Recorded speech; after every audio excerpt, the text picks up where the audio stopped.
करू शकते जे भवन कुडा संघासाठी दरम्यान प्रथमेश गोलंदाजी मार्ग पहिला चेंडू टप्पा पडतो चेंडू थोडासा वळतो चेंडू मात्र जातोय निर्धाव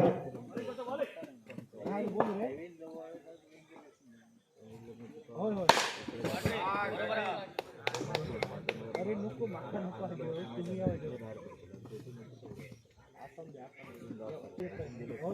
तुम्ही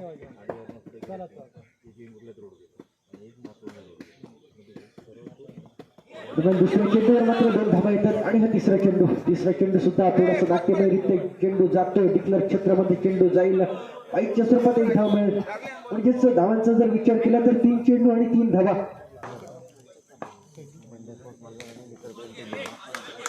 दरम्यान बंड्या स्पोर्ट्स मालवण आणि मित्रप्रेम चेंडोली दोन्ही ₹1,000 नाणेफेकीसाठी देखील यायचं आपल्याला विनंती आहे बंड्या स्पोर्ट्स गडी बाद होतोय रुपेश गावडे याच्या सोबत पहिला धक्का दिला जातोय माणिकेवाडी संघाला आता मात्र सिद्धेश पहिला चेंडू सिद्धेश याच्यासाठी चांगल्या रीतीने कटवून काढलेला चेंडू खेळून काढलेला चेंडू 1-1 धावेची वर्णी लावतोय आणि स्वतःचं वैयक्तिक खातं खोललं जातंय रस्त्यावर ज्यांच्या कोणत्या मित्रांनो गाड्या आहेत गाड्या कृपया बाजूला करा कारण एक 4 व्हीलर मागे अडकली त्यामुळे आपण कृपया ज्या गाड्या आहेत रस्त्यावर ते कृपया गाड्या बाजूला करा विनंती असेल आपल्याला गोलंदाजी आपल्याला पाहायला मिळते प्रथम यशाकडून आता मात्र म्हणून सावंत दुसरं षटक घेऊन जय भवानी कुडा संघासाठी सामना करेल ते पवन याच्याकडे सुद्धा क्षमता आहे गुणवत्ता आहे अनेक सामन्यांमध्ये अनेक स्पर्धांमध्ये आपली गुणवत्ता सिद्ध केली दरम्यान या सामन्यामध्ये मात्र अप्रतिम फलंदाजी करावी लागेल चांगली फलंदाजी करावी लागेल डावाला एक आकार द्यावा लागेल संघाला एका चांगल्या उद्दिष्टापर्यंत घेऊन जावं लागेल त्याचप्रमाणे सन्माननीय सरपंच सन्माननीय असं आरती पाटील मॅडम आणि त्याचप्रमाणे तेंडोली गावचे माजी सरपंच सन्माननीय विनंतीला आपण मान देऊन व्यासपीठावर आपण यायचं व्यासपीठावर उपस्थित व्हायचंय असं नसतं व्हायचंय दरम्यानचा पुढचा चेंडू पहिले चेंडूवर येत आहेत 2 धावा 3 चेंडू 8 धावा या धावफलकावर दुसरं षटक आतापर्यंत चांगलं षटक म्हणावं लागेल कारण 3 चेंडू 3 धावा खर्च करतोय आणि एक महत्वपूर्ण गडी बाद करतोय ते मात्र पंचांचा काय इशारा येतोय 4 धावांचा इशारा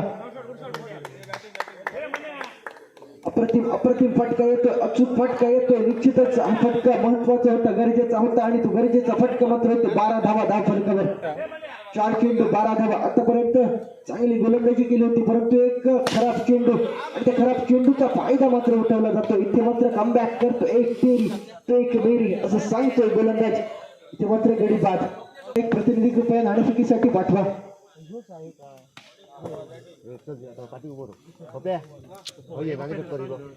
दरम्यानच्या चेंडूवर मात्र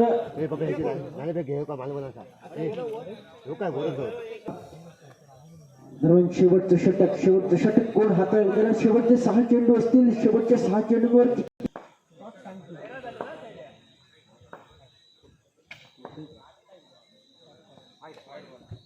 पहिला चेंडू पंचांचा इशारा येतोय सॉरी चेंडूचा वाईड चेंडूचा अतिरिक्त धावेमध्ये गणना केली जाईल निश्चितच एक छोट्या चुका मात्र मोठा फरक पाडतात 14 धावा 2 षटकांती 14 धावा निश्चितच 7 धावांची धावगती राखली जाते प्रत्येक षटकागणिक जर विचार केला तर शेवटच्या षटकामध्ये जर याच प्रकारची जर फलंदाजी राहिली निश्चितच 21 ते 22 धावा या धावफलकावर पाहायला मिळते मात्र पुन्हा एकदा लाईन लेट भरकटतोय शैलू निश्चितच पुन्हा एकदा चेंडू जातोय वाईड +1 एकूण 2 धावा 1 चेंडू आणि 17 धावा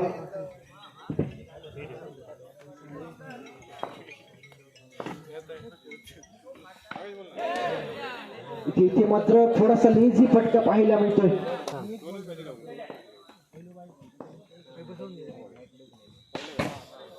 दरम्यान आता मात्र सुरेख फटका येतोय स्क्वेअर कटचा फटका येतोय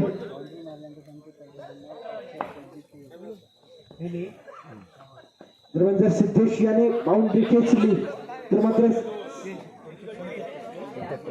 संकेत तर्फे याच्याकडून 500 रुपयांचं पारितोषिक जाहीर करण्यात येत आहे पारितोषिक कुठेतरी स्वतःकडेच ठेवलं जाईल कदाचित पुन्हा एकदा मोठा फटका मारण्याचा प्रयत्न तेवढं चांगलं क्षेत्ररक्षण होतं चेंडू अडवला जातोय धावसंख्या अस्थिर राहते ते 19 या धावसंख्येवर.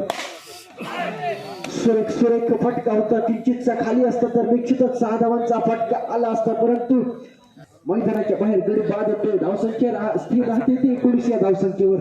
तर 18 चेंडू आणि 20 धावांची आवश्यकता. माननीय रामचंद्र राव यांचं देखील प्रेमाचं आदराचं गुलाब पुष्प देऊन स्वागत केलं जात आहे. आणि त्याचप्रमाणे सन्माननीय शशिकांत आरोलकर यांचं देखील प्रेमाचं आदराचं गुलाब पुष्प देऊन मंडळाकडून स्वागत केलं जाते. दरम्यान 20 धावांचं जे टोटल दिलंय, आव्हान दिलंय, ते मात्र पार करावं लागेल. इथे मात्र पहिले दोन्ही मात्र खराब चेंडू स्वप्नील यांच्याकडून. चांगल्या दर्जाचं गोलंदाज आहे स्वप्नील, या प्रकारची गोलंदाजी मात्र थोडीशी खराब कामगिरी पाहायला मिळते.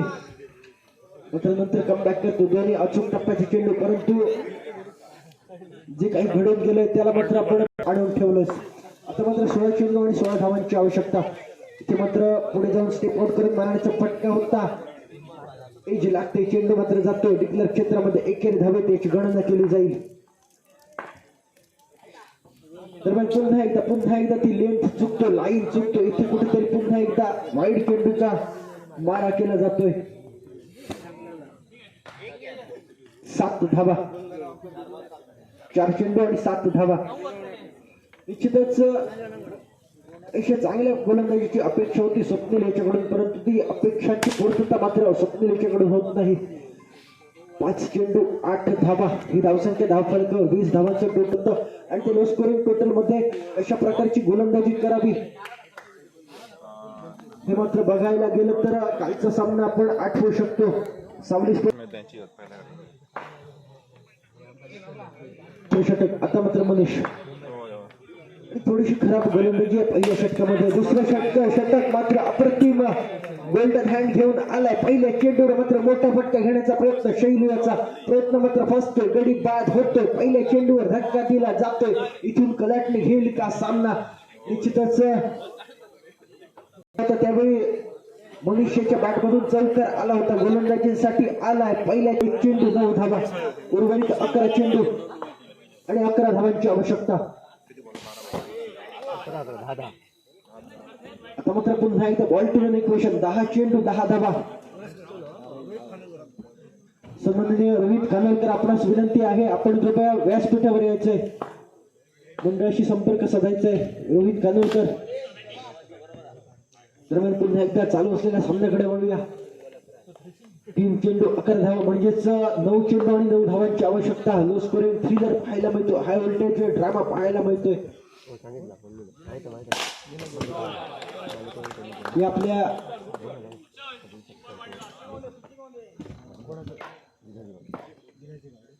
सन्माननीय दिनाजी गावडे यांच्या हस्ते आपला सत्कार केला जाते, आपलं स्वागत केलं जाते. प्रेमाचं आदराचं गुलाब पुष्प देऊन भाऊ गावडे यांच्यातर्फे आपलं स्वागत केलं जाते. दरम्यान यांच्या या मंडळातर्फे खूप खूप आभार, आपण आपल्या स्पर्धेसाठी उपस्थिती दर्शवला त्याबद्दल. दरम्यानचा सामना सुरेख फलंदाजी पाहायला मिळते, अप्रतिम फलंदाजी. पहिल्या चेंडूवर एक झाला होता, परंतु त्यानंतर मात्र डावाला सावरलं जाते. 15 धावा या धावफलकावर. येणारी 6 चेंडू 5 धावांची आवश्यकता असेल. आवश्यकता रुपेश गावडे गोलंदाजी मार्गवर असेल. शेवटचं षटक, शेवटचे 6 चेंडू. पहिला चेंडू होतो, टॅपच्या स्वरूपात फटका जातोय, चेंडू जातोय डिक्लेअर क्षेत्रामध्ये एकेरी धावेसाठी. जसजसे चेंडू कमी होत जातील तसा प्रेशर मात्र वाढत जाईल प्रत्येक खेळाडूवर, प्रत्येक संघावर. दरम्यान पुन्हा एकदा टॅपच्या स्वरूपात फटका, पुन्हा एकदा एकेरी धाव. आता मात्र उर्वरित 4 चेंडू आणि 3 धावांची आवश्यकता. 4 चेंडू 3 धावा. थोडेसे हृदयाचे ठोके वेगवान करणारा हा सामना पाहायला मिळतो. एका बाजूला माड्याची वाडी, दुसऱ्या बाजूला कुडाळ. शेवटच्या चेंडू पर्यंत निश्चितच हा सामना जाईल. पुन्हा एकदा बॅकफूट वरून खेळलेला फटका. 3 चेंडू 3 धावा. आतापर्यंत शेवटचं 3 चेंडू आणि 3 धावा. शेवटचं षटक प्रगतीपथावर आहे. आता मात्र 3 चेंडू आणि 2 धावांची आवश्यकता.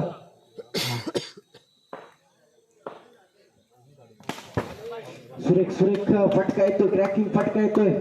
उर्वरित 2 चेंडू आणि 1 धावेची आवश्यकता. काहीतरी चमत्कार, काहीतरी किमया साधावी लागेल रुपेश गावडे याला, तरच कुठेतरी माडीचेवाडी संघासाठी विजय सुनिश्चित करू शकतो. दरम्यानचा चेंडू पुन्हा एकदा चेंडू जातो तिथल्या क्षेत्रामध्ये एकेरी धावामध्ये चेंडू जातोय आणि विजय संपादन करतोय जय भवानी. पुढे संघ निश्चितच